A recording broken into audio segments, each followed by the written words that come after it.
கிறிஸ்துவுக்குள் பிரியமானவர்களே, இந்த நாளுக்கான மாலை நேரம் அண்ணா அப்போஸ்தலனாகிய பவுல் ரோமருக்கு எழுதின நிருபம் 6வது அதிகாரம் 18வது வசனம். ரோமர் 6:18, ரோமன் 6:18.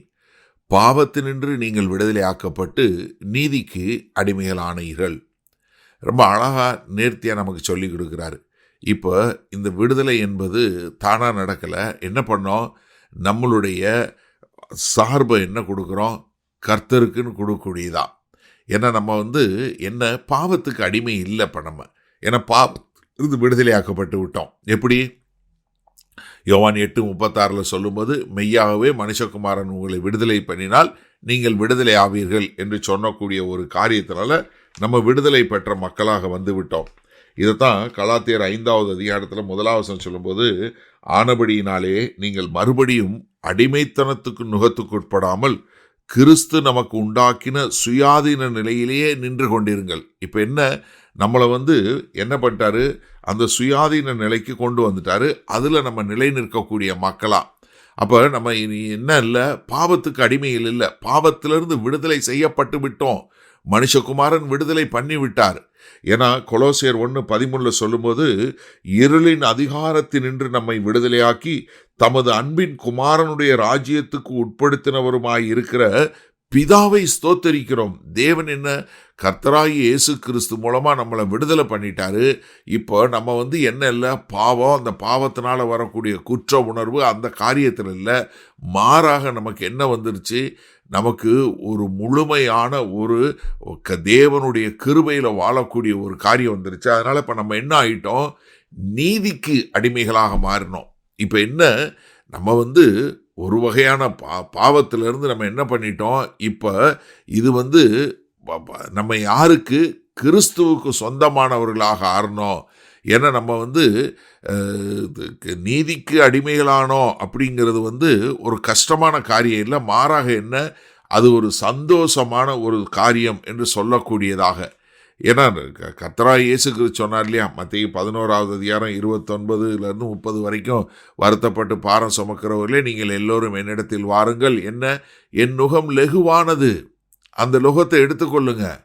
அந்த என் நுகம் ரொம்ப லெகுவானது, உங்களுக்கு இளைப்பாறுதல் கிடைக்கும் அப்படிங்கிற ஒரு காரியத்தை கர்த்தராகிய இயேசு கிறிஸ்து சொன்னார்.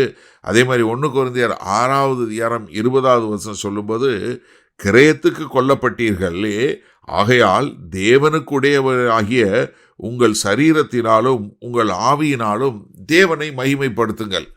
அப்போ என்ன, இப்போ உங்களை நீதியின் அவயவங்களா, இதை நம்ம சரியாக புரிந்து கொள்ளணும்னா, யாத்திராகமம் 8வது அதிகாரத்தில் பார்வோன்கிட்ட போய் மோசையை பேச சொல்லும்போது என்ன சொல்கிறாரு? என் ஜனங்களை விடுவி, அவங்க என்னை ஆராதிக்கிறவர்களாய். என்ன ஒரு ஆனந்தம் பாருங்க. அதாவது நம்ம ஆராதிக்கிற கர்த்தரை ஆராதிக்கிறவர்களாய் இருக்கக்கூடிய ஒரு மகா பெரிய பாக்கியத்தை கொடுப்பதற்காக நம்மளை மீட்டெடுத்து கொண்டு வந்த ஒரு காரியம். சரி, இதனால் இந்த வசனத்தை நம்ம எப்படி எடுத்துக்கொள்வது? அதாவது பாவத்தினுடைய அடிமைகளாக இருக்கும்போது அதில் வரக்கூடிய குற்ற உணர்வு, அதில் இருக்கக்கூடிய ஒரு நிம்மதி இல்லாத ஒரு தன்மை என்பது ஒரு அடிமைத்தனம். ஆனால் நீதிக்கு அடிமையாக இருப்பது என்பது ஒரு சந்தோஷமான காரியம். காரணம் என்ன? இது நம்முடைய எப்படி ஒரு அலிஜன்ஸ் என்று சொல்ல, நம்மளுடைய இது நம்மளுடைய சப்போர்ட்டு இல்லை, நம்முடைய கொள்கை, நம்மளுடைய சார்பு எதை குறிக்கிறது? கிறிஸ்துவை சார்ந்ததாக இருக்கிறது.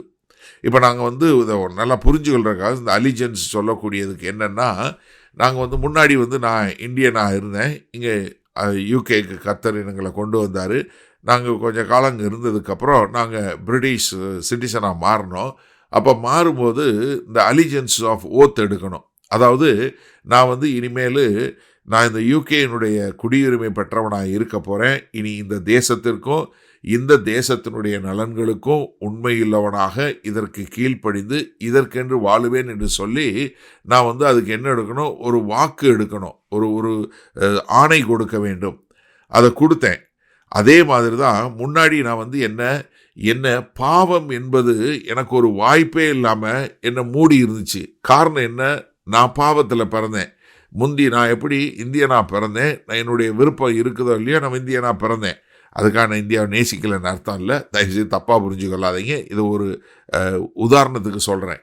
அப்போ என்னென்னா, நான் முன்னாடி விருப்பம் இல்லாமல் பாவத்துக்கு அடிமைத்தனத்தில் இருந்தேன். ஆனால் என்ன கர்த்தர் என்னை விடுதலை பண்ணார். இப்போ நான் விருப்பப்பட்டு என்ன பண்ணிட்டேன், நான் தேவனுக்கு உண்மையுள்ளவனாக இருப்பேன் என்று சொல்லக்கூடிய ஒரு என்னுடைய ஒத்துழைப்பையும் என்னுடைய மன விருப்பத்தையும் நான் சொல்லியிருக்கிறதுனால கர்த்தருக்கு ஸ்தோத்திரம். ஏன்னா இப்போ என்னாச்சு, நான் பாவம் இனிமேல் பண்ண மாட்டேன்னு சொல்லி அதோட போராடலை. ஏன்னா இப்போ நான் என்ன பண்ணிட்டேன், நீதிக்கு என்னை ஒப்பு கொடுத்து விட்டேன். அதனால தான் நான் நீதியின் பிள்ளைகளாக இருக்கிறேன். வல்ல பிதாவே, இந்த அருமையான நல்ல நாளுக்காய் நன்றி. இந்த செய்தியை கேட்டுக்கொண்டு இருக்கிற ஒவ்வொருவரும் இனி நாங்கள் பாவத்திற்கு அடிமைகளாய் இல்லாமல், ஆமாண்டவரே, உம்முடைய பரிசுத்தத்திற்கு அடிமைகளாய் உமக்கென்று வாழுகிற பிள்ளைகளாய் உற்சாகமாய் உமக்கென்று நாங்கள் வாழ எங்களை ஒப்பு கொடுக்கிறோம். மீட்பெரும் இரட்சகருமாகிய இயேசு கிறிஸ்துவின் மூலம் பிதாவே, ஆமேன்.